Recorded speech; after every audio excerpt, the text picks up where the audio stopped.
آج ہی دیکھیں ایسا ہے کہ پاکستان چیمبر آف ایجوکیشن کے عہدیداروں کی فیصل آباد میں حلف برداری کی ایک انتہائی پروقار تقریب منعقد ہوئی ہے، جس میں صدر پاکستان چیمبر آف ایجوکیشن ممتاز تعلیمی شخصیت حاجی اشفاق وڑائچ اور جنرل سیکرٹری علی رضا شیخ نے خصوصی شرکت کی ہے۔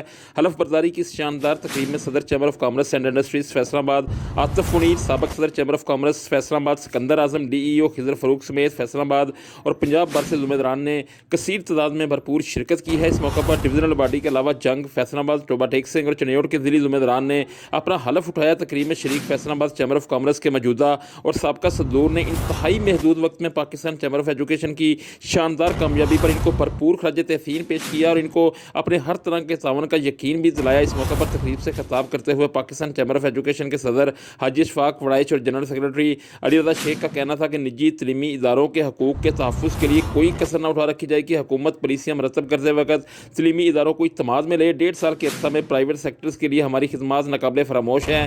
احتجاج نہیں، مذاکرات کی پالیسی سے آگے بڑھنے کا راستہ ملا اور اداروں کو بھرپور ریلیف ملا۔ تقریب میں ڈاکٹر امتیاز علی نے ڈویژنل صدر ضلع جنگ آصف چودھری، ٹوبا ٹیک سنگھ سے عثمان حبیب، چنیوڑ سے اعجاز اور فیصل آباد سے فاروق یوسف سے حلف لیا۔